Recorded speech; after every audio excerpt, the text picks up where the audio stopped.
अस्सलाम वालेकुम students, Chand Aqeel here, lecture in English in higher education department students and के preparations के प्लेटफॉर्म से मैं आप लोगों से मुखातिब हूं। और रिसेंटली हमने एम के प्रिपरेशंस के प्लेटफॉर्म से इंग्लिश लिटरेचर की एक सीरीज का आगाज किया है और इस सीरीज में क्रोनोलॉजिकल ऑर्डर में हम इंशाल्लाह सारे टॉपिक्स जो है उनको डिस्कस करेंगे। और ये सीरीज हमने स्टार्ट की है ग्रीक लिटरेचर से।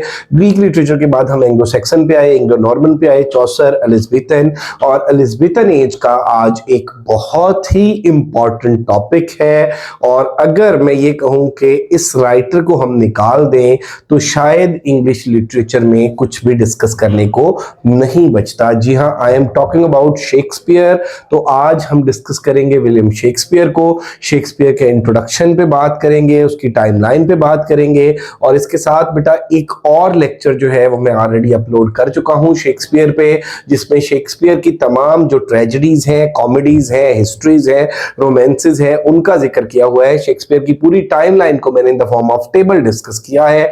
तो आज हम डिस्कस करेंगे शेक्सपियर का ब्रीफ सा एक इंट्रोडक्शन और उसके साथ साथ शेक्सपियर की फेमस ट्रेजेडी किंग लियर को। साथ साथ मैं आपको अभी बताता चलूं कि recently FPSC federal public service commission में जो लेक्चर की जॉब्स अनाउंस हुई हैं, अगेन सिलेबस चेंज हो गया है। इससे पहले एफपीएससी का 2023 तक जो सिलेबस था उसमें 8 to 9 प्लेज थे और उसके बाद लिंग्विस्टिक्स थी, देन 30% पेडागोजी और 20% इंग्लिश ग्रामर। आफ्टर दैट उन्होंने जो सिलेबस दिया 2024 में लेक्चर्स के लिए, उसमें 16th century to 20th century literature था, लिंग्विस्टिक्स थी, ये 50 मार्क्स का पोर्शन था, 30 मार्क्स की पेडागोजी और 20 मार्क्स का इंग्लिश ग्रामर का पोर्शन। अब भी पेपर के अंदर पोर्शन तीन ही है, 20% इंग्लिश ग्रामर, 30% पेडागोजी, लेकिन जो लिटरेचर का पोर्शन है उसको चेंज कर दिया गया है। उसमें शेक्सपियर के 2 प्लेस रखे गए हैं, विलियम कॉन्ग्रीव को ऐड किया गया है और उसके अलावा एज अ ड्रामाटिस्ट जो है वो जीबी शाह का पिग्मेलियन ऐड किया गया है। इसके अलावा 2 राइटर्स जो है उनको एज अ नॉवेलिस्ट ऐड किया गया और फिर कुछ शॉर्ट स्टोरीज और उसके साथ साथ पोइट्री का पोर्शन ऐड किया गया। तो आज हम डिस्कस करने जा रहे हैं किंग लियर को। उससे पहले डिस्कस करेंगे शेक्सपियर का ब्रीफ इंट्रोडक्शन। तो सबसे पहले अगर हम बात कर लें शेक्सपियर की, व्हेन शेक्सपियर वाज बोर्न, तो विलियम शेक्सपियर का जो ड्यूरेशन है, जो डेट ऑफ बर्थ है वो 23 अप्रैल 1564 है और डेट ऑफ डेथ जो है वो 1616 है। Shakespeare was born in 1564। तो ये MCQs paper point of view से बहुत इंपॉर्टेंट है।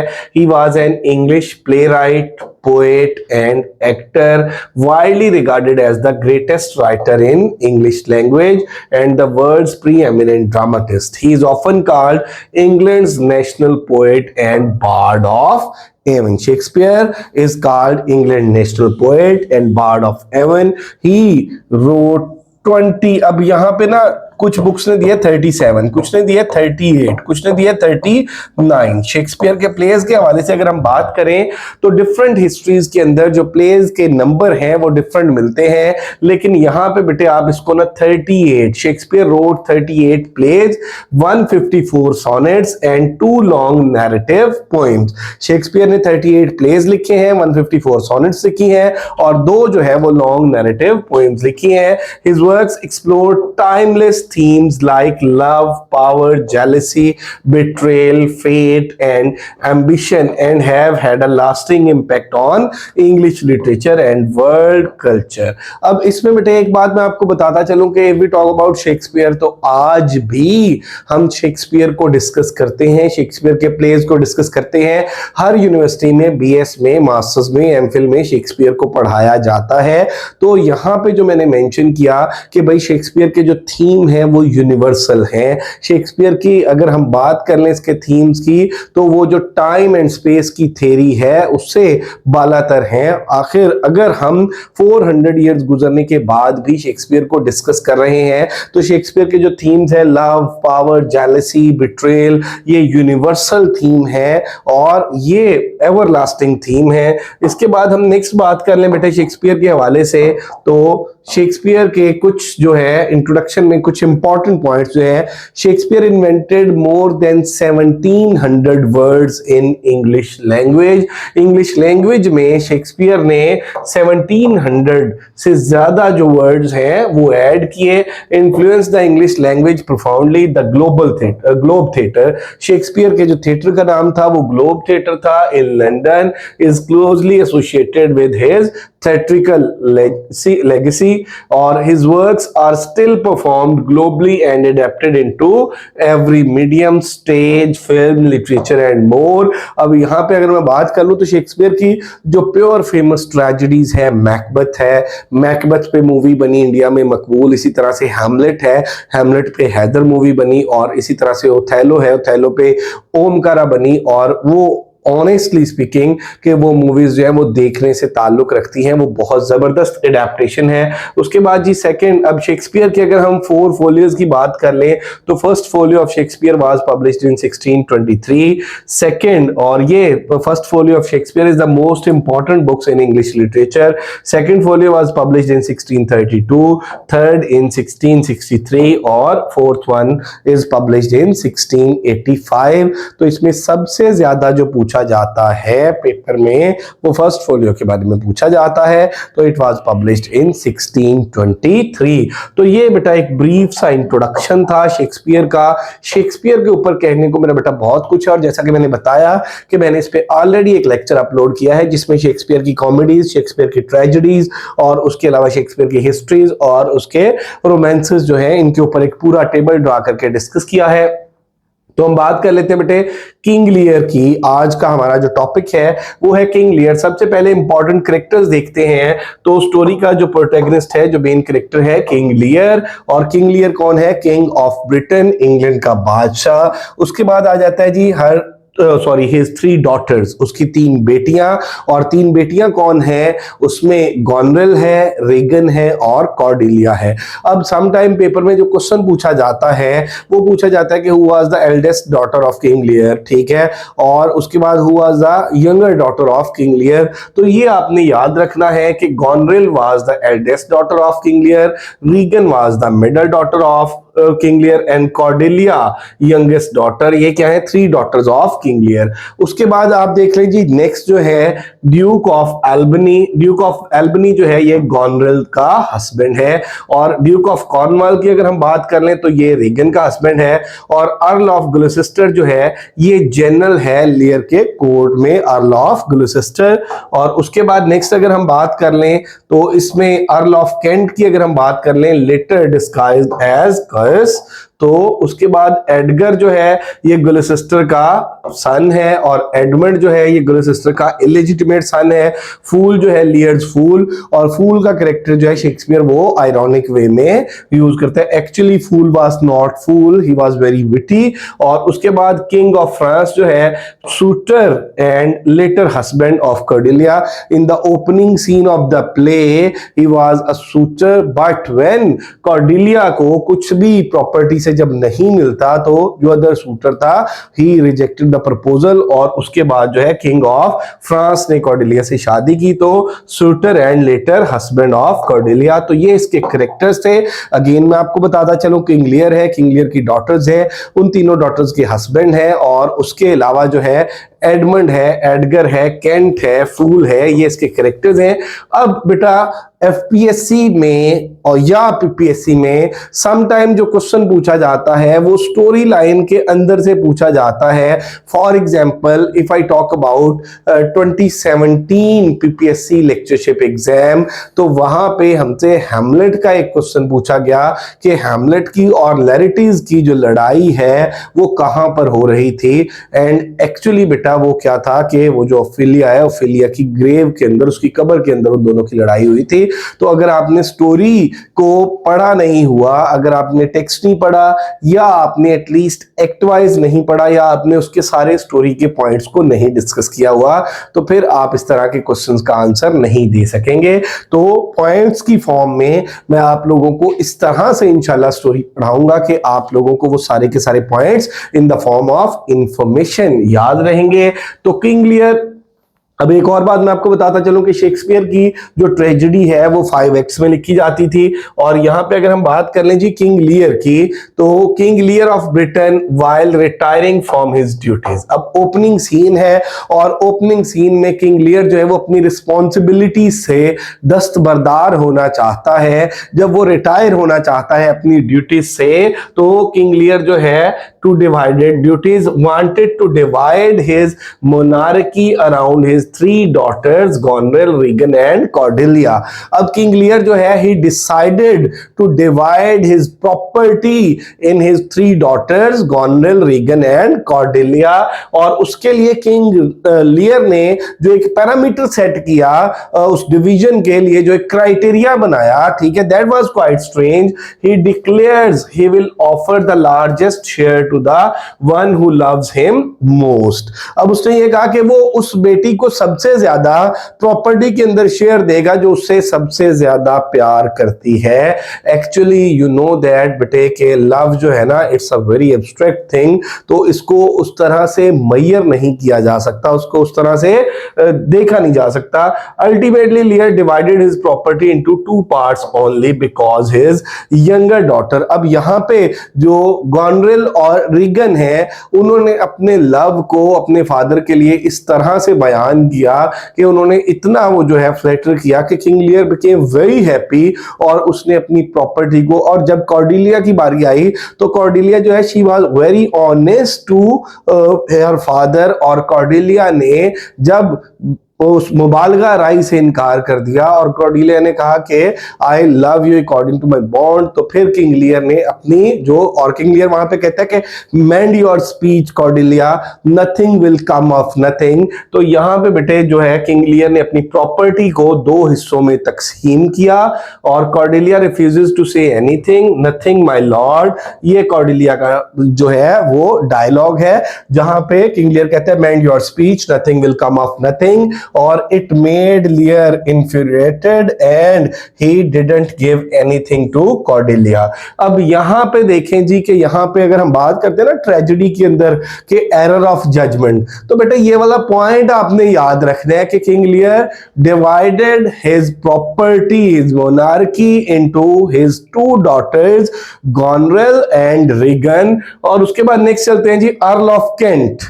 अब ये बड़ा मतलब आप ये कह लें कि loyal servant of King Lear. Earl of Kent objects to Lear's unfair treatment of Cordelia. अब अर्ल ऑफ केंट जो है he objects on this decision of King Lear, upon this King Lear is enraged and banish him from the country. अब Earl of Kent भी जब object करता है कि King Lear को कॉर्डेलिया के साथ इस तरह नहीं करना चाहिए, तो अर्ल ऑफ केंट को भी मुलक बतर कर दिया जाता है, जिलावतन कर दिया जाता है। अब उसके बाद नेक्स्ट पॉइंट देखें जी, earlier Duke of Burgundy was a suitor of to Cordelia. अब यहां पे मैंने जो स्टोरी के स्टार्ट में आपको बात की कि यहां पे हमने बात की थी कि किसकी, किंग ऑफ फ्रांस की, और हम बात कर रहे हैं किसकी, ड्यूक ऑफ बर्गंडी की। तो यहां पे जब स्टोरी स्टार्ट होती है in the very first scene, तो वहां पे ड्यूक ऑफ बर्गंडी जो है he was the suitor to Cordelia, वो कॉर्डेलिया के सूटर के तौर पर वहां पर मौजूद है। But after she was disinherited Burgundy withdraws his suit. लेकिन जब उसे पता लगता है कि कॉर्डेलिया को अपने फादर की तरफ से कुछ नहीं मिला, तो वो मेरा बेटा पीछे हट जाता है। But king of France is impressed and marriage her. King of France जो है वो कॉर्डेलिया की ऑनेस्टी की वजह से, लॉयल्टी की वजह से, उसकी प्योरिटी की वजह से उससे इंप्रेस होता है और शादी कर लेता है। Meanwhile Gloucester's has introduced his illegitimate son Edmund to Kent. इसी दौरान वो जो अर्ल ऑफ ग्लुसिस्टर है वो अपना जो इलेजिटिमेट सन है, यहां पे बेटे अब याद रखिएगा जो इलेजिटिमेट सन है वो एडमंड है और जो लेजिटिमेट है वो एडगर है। इन दोनों में आपने कंफ्यूज नहीं होना, क्योंकि एक दफा पेपर में क्वेश्चन पूछा जा चुका है कि who was the illegitimate son of Earl of Gloucester. तो अर्ल ऑफ ग्लुसिस्टर का जो इलेजिटिमेट सन है वो एडमंड है। और यहां पे मेरा बेटा क्या है कि अगर हम बात करें ना स्टोरी विद इन स्टोरी या सब प्लॉट की, तो एक कहानी वो है मेरा बेटा जो एडमंड और एडगर की और अर्ल ऑफ ग्लूसेस्टर की चल रही है, ये सब प्लॉट है। और मेन प्लॉट बेटे जो है वो कहानी है जो लियर की और उसकी डॉटर्स की चल रही है। तो यहाँ पे Lear announces that he will live with Goneril and Regan, alternately he reserves 100 knights for him. अब जब डिस्ट्रीब्यूट कर दिया अपनी सारी प्रॉपर्टी को, तो लियर ये अनाउंस करता है कि वो अल्टरनेट डेज में रिगन और गॉर्नेल के साथ रहेगा, और वो अपने लिए जो बचाता है वो 100 नाइट्स अपने 100 जो सर्वेंट्स है वो बचाता है।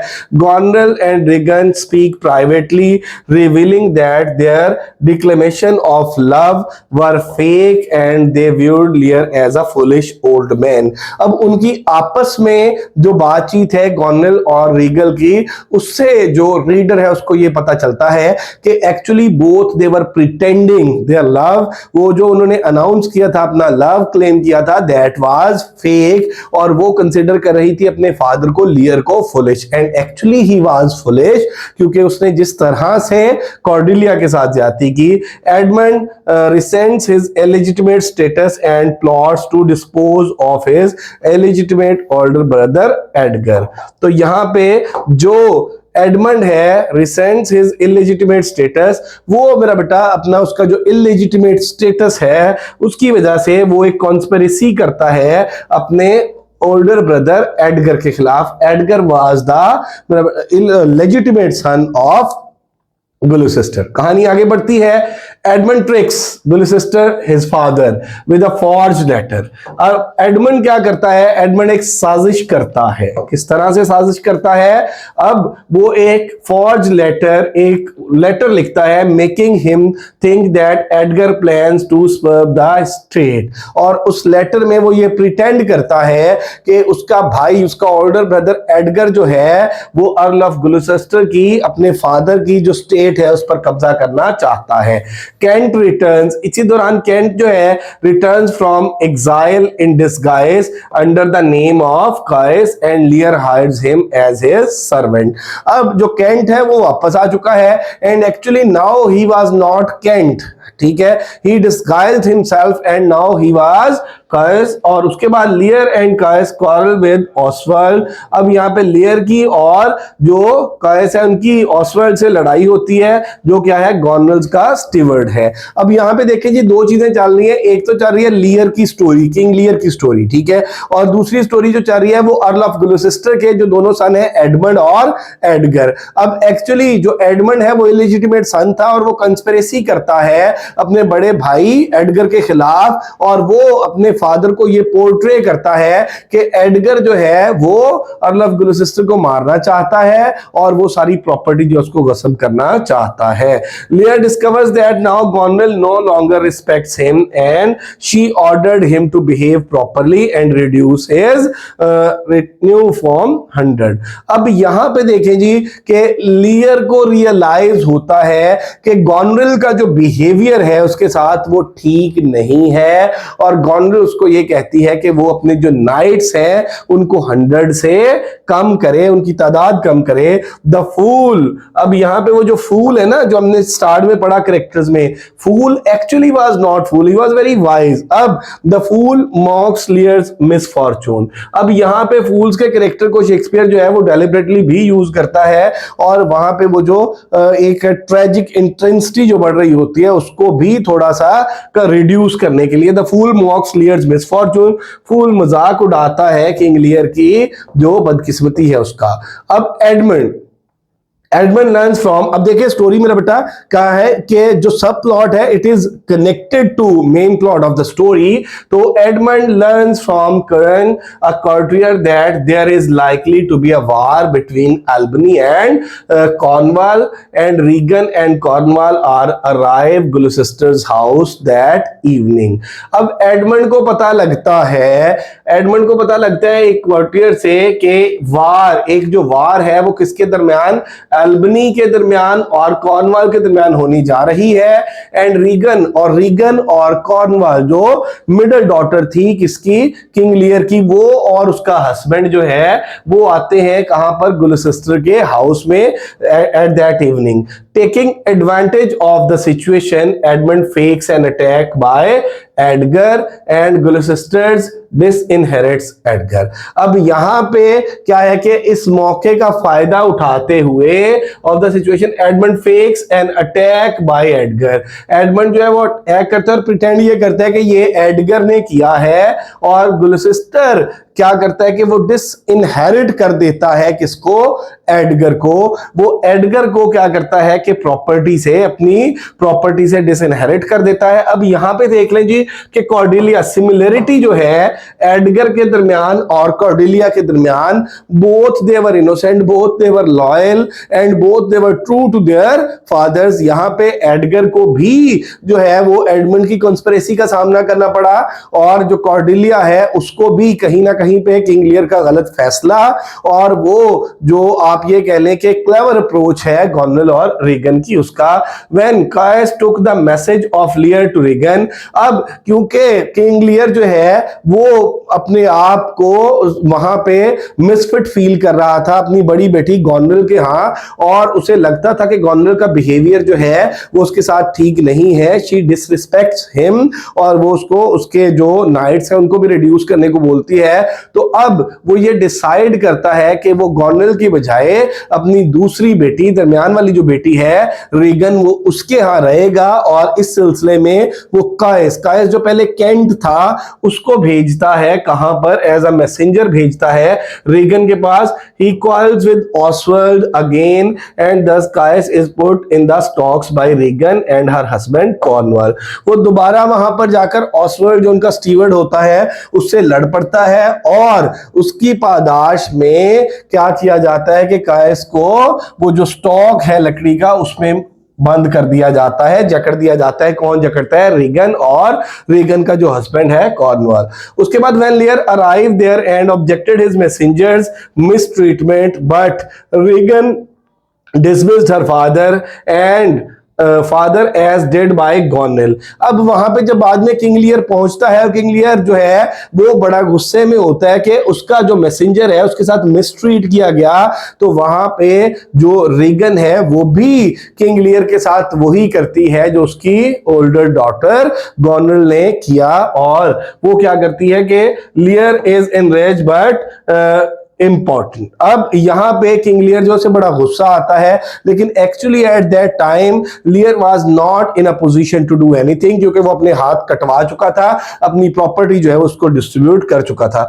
गॉर्नल also arrives there and supports Regan against King Lear. वहां पे जब रीगन जो है वो मिसबिहेव कर रही है अपने फादर के साथ, तो गॉर्नल भी वहां पे आ जाती है और वो अपनी सिस्टर को सपोर्ट करती है।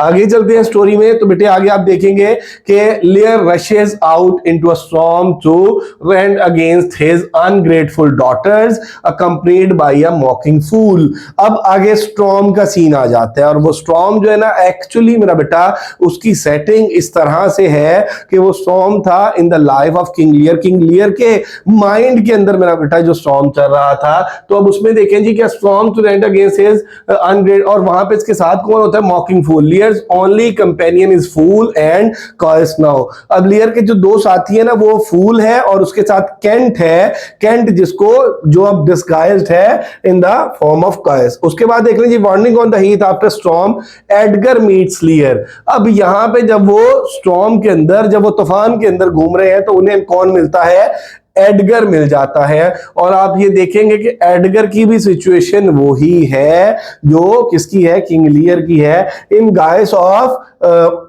Madman name Tom's o Bedlam. अब यहां पे आप ये बात याद रखिएगा बेटे कि जो एडगर है वो भी एक पागल के रूप में, और नाम क्या है, टॉम ओ बैडलम। इसको बार बार जो है वो टॉम के नाम से पुकारा गया है, या प्ले के अंदर लिखा गया है। Edmund betrays Gloucester to Cornwall. अब एडमंड जो है वो ग्लूसेस्टर को बिट्रे करता है रेगन एंड गॉर्नेल। ही अब एडमंड इन सबको, ग्लुसिस्टर को भी, कॉर्नवाल को भी, रेगन को भी और गॉर्नेल को भी, he reveals on evidence that his father Gloucester knows of a French invasion to reinstate King Lear and in fact French army has landed in Britain. और वो उन्हें कहता है कि उसका फादर जो ग्लुसिस्टर है वो जानता है फ्रेंच इन्वेजन के बारे में, और वो जो फ्रेंच इन्वेडर है वो किंग लियर के साथ मिलकर दोबारा जो है वो कब्जा करना चाहते हैं ब्रिटेन के ऊपर।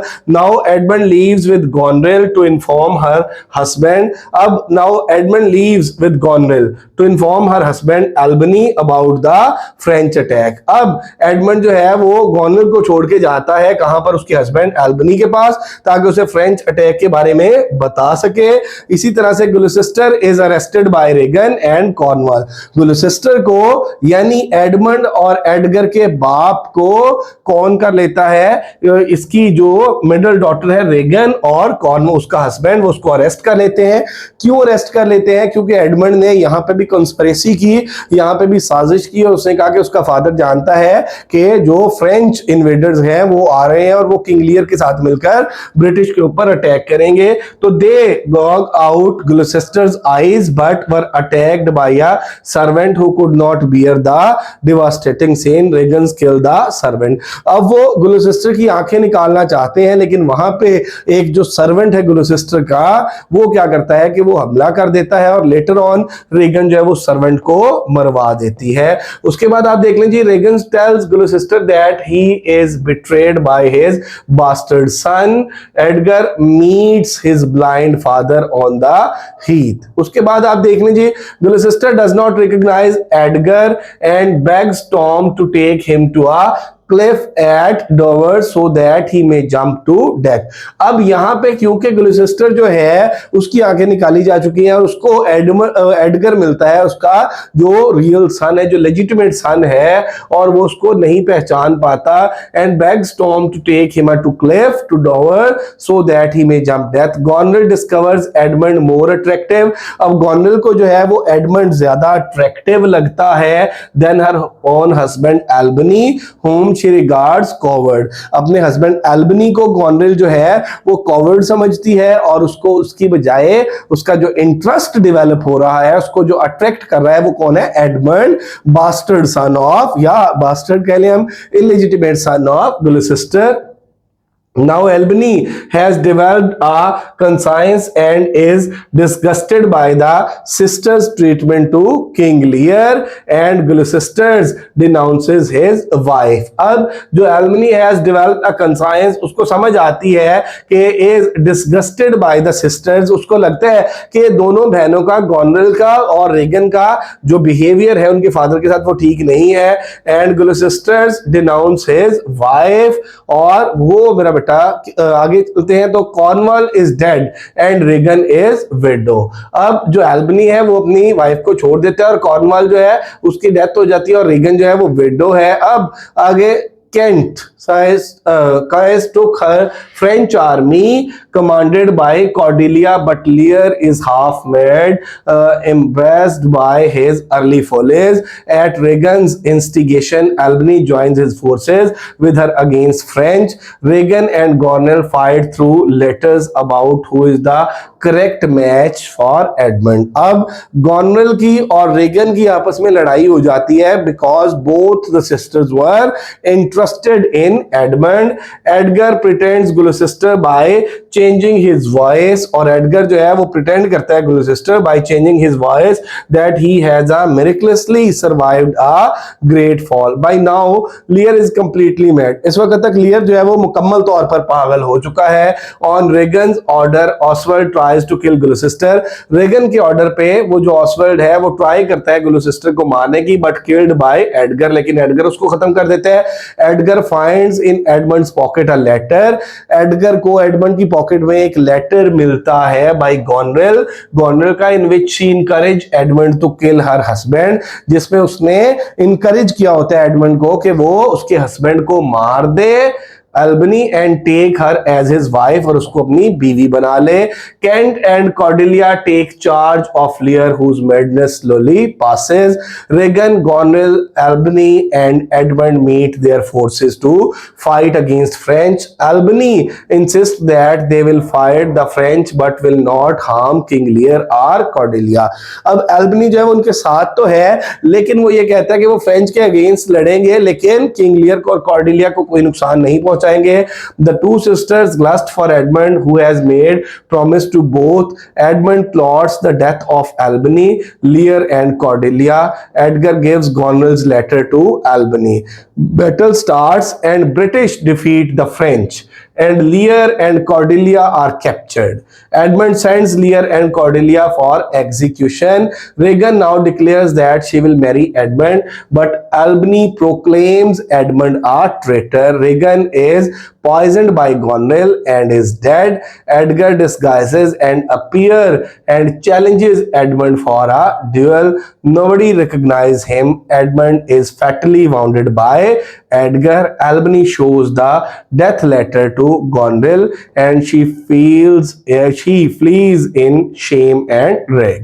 तो बेटा इसमें नेक्स्ट देखें जी, Edgar reveals himself, reports that Gloucester is dead from the shock and joy of learning that Edgar is still alive.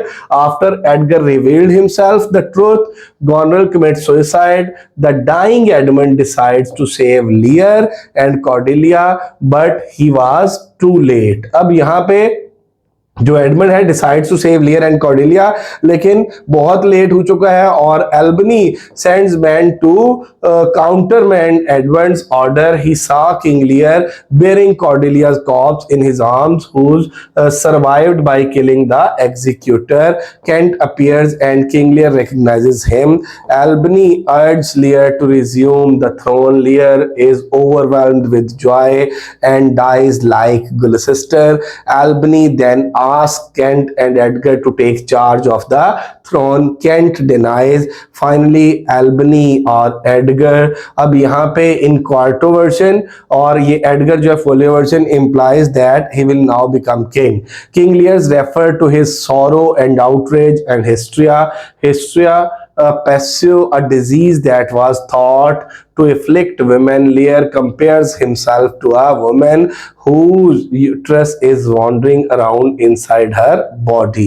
तो बेटे अब यहाँ पे अगर हम बात कर लें स्टोरी को, अगर हम कंक्लूड करें तो आप एट द एंड देख सकते हैं कि किस तरह से वो जो एडमंड ने कॉन्स्पिरेसीज की थी एडगर के अगेंस्ट, इसी तरह से उसने रीगन और कॉर्डेलिया से दोनों से प्रॉमिस किया था। और इसी तरह से बेटे जो है जब हम बात कर लें किसकी, एल्बनी की, ड्यूक ऑफ एल्बनी की, वो इनके साथ उसके अंदर तो था, इत्तेहाद के अंदर तो था, वो फ्रेंच से तो लड़ना चाहता था बट वो किंग लियर और कॉर्डेलिया को कुछ नहीं कहना चाहता था। अल्टीमेटली क्या होता है कि वो जो ब्रिटेन के हाथों फ्रेंच को शिकस्त हो जाती है और किंग लियर की भी डेथ हो जाती है, कॉर्डेलिया की भी डेथ हो जाती है। और इसी तरह से फिर वो जो एडमंड और एडगर की लड़ाई होती है उसमें एडगर जो है वो उसको डिफीट कर देता है। और इसमें बेटे जो दो मैंने डिफरेंट रेफरेंसेस आपको दिए हैं कि क्वार्टो वर्जन में जो है वो एल्बनी, फाइनली एल्बनी इन क्वार्टो वर्जन और Edgar in folio version implies that he will now become king. तो ये है कि एल्बनी या एडगर दोनों का रेफरेंस जो है वो अलग-अलग है कि एल्बनी या एडगर दोनों में से एक जो है वो किंग बन जाता है। इस तरह से बेटे ये स्टोरी एंड होती है और इसमें आप देखेंगे कि एंड पे बड़ी फ्रीक्वेंट जो है वो डेथ्स दिखाई गई हैं कैरेक्टर्स की। उसके बाद नेक्स्ट हम बात करते हैं जिसके थीम्स की, मैडनेस है। मैडनेस का थीम जो है वो किंग लियर के हवाले से हम डिस्कस कर सकते हैं और इसके साथ साथ बेटे इसको अगर हम एसोसिएट करें एडगर के साथ और फिर नेचर की बात कर लें तो नेचर जो है कहीं ना कहीं पे बेटे नेचर जो है वो बड़ा पावरफुल सिंबल है in the play. The raging storm serves as a metaphor for Lear's inner turmoil, कि वो एक्चुअली जो स्टॉर्म है वो वेदर का नहीं बल्कि वो जो इनर टर्मोइल है किसकी, किंग लियर की। और उसके बाद and the chaos that ensues from his action. The natural world is also presented as a reflection of human behaviour with both cruelty beauty present in its cycle. उसके बाद power and authority है बेटा, सारी की सारी जो लड़ाई है, चाहे वो गॉर्नल और रेगन की है, चाहे वो किंग लियर की है, चाहे वो ग्लूसेस्टर के साथ एडमंड की है, एडमंड ने जो कॉन्स्पिरेसी की है एडगर के अगेंस्ट उसने जो कॉन्स्पिरेसी की है, अपने फादर के अगेंस्ट उसने जो कॉन्स्पिरेसी की है, रेगन के अगेंस्ट उसने जो कॉन्स्पिरेसी की है, उसके गॉर्नल के अगेंस्ट, या जो लड़ाई है बेटे इसकी जो ब्रिटेन है और यहाँ पे जो दिखाया गया फ्रेंच इन्वेडर्स, तो ये सारी की सारी लड़ाई किसकी है? ये पावर एंड अथॉरिटी की। Family relationship, King Lear explores the complexities of familial bonds, particularly the relationship between fathers and children. The play showcases the destructive potential of dysfunctional families and the consequences of betrayal and lack of communication. तो यहाँ पे अगर हम family bonding की बात कर लें तो दूसरी साइड पे एडमंड के ऊपर जो चार्ज था, ही was N illegitimate son of king Gloucester.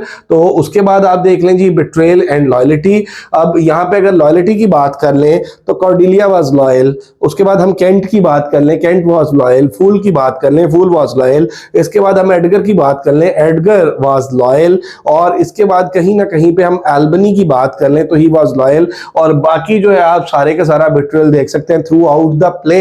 आप देखेंगे कि रेगन की मेंटालिटी क्या थी, रेगन का बिहेवियर क्या था और किस तरह से रेगन और गॉर्नल ने बिट्रे किया किंग लियर को। इस तरह से फिर जो एडमंड है उसने रेगन को और गॉर्नल को बिट्रे किया। तो यहाँ पे बेटे blindness and insight, the play explores both literal and metaphorical blindness. Characters like Lear and Gloucester are initially blind to true nature of their children intentions, while others like Edgar gain insight through sufferings and deception. यहाँ पे अगर blindness and insight की बात कर लें तो दोनों जो है, अगर हम किंग लियर की बात कर लें और ग्लूसेस्टर की बात कर लें, both they were blind, they were not able to understand the true nature of their children। और जिस तरह से डिप्राइव किया किसने, किंग लियर ने अपनी डॉटर कॉर्डेलिया को, इसी तरह से डिप्राइव किया ग्लूसेस्टर ने अपने सन एडगर को। और फिर क्या है कि एडगर जो है वो with the passage of time gain insight through sufferings and deception. तो ये मेरा बेटा इसके इंपॉर्टेंट पॉइंट्स थे।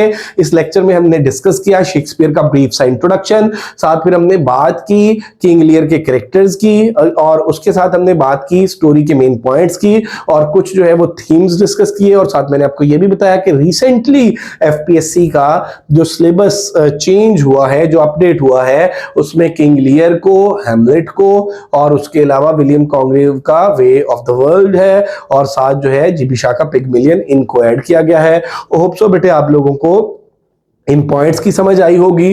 होप सो कि ये इंफॉर्मेशन आप लोगों के लिए बेनिफिशियल होगी। अगर अभी तक आप लोगों ने हमारा चैनल एमके प्रिपरेशन सब्सक्राइब नहीं किया तो जरूर सब्सक्राइब कर लें ताकि हमारी आने वाली वीडियोस आप तक पहुंचती रहें। Thank you very much, stay blessed, Allah Hafiz.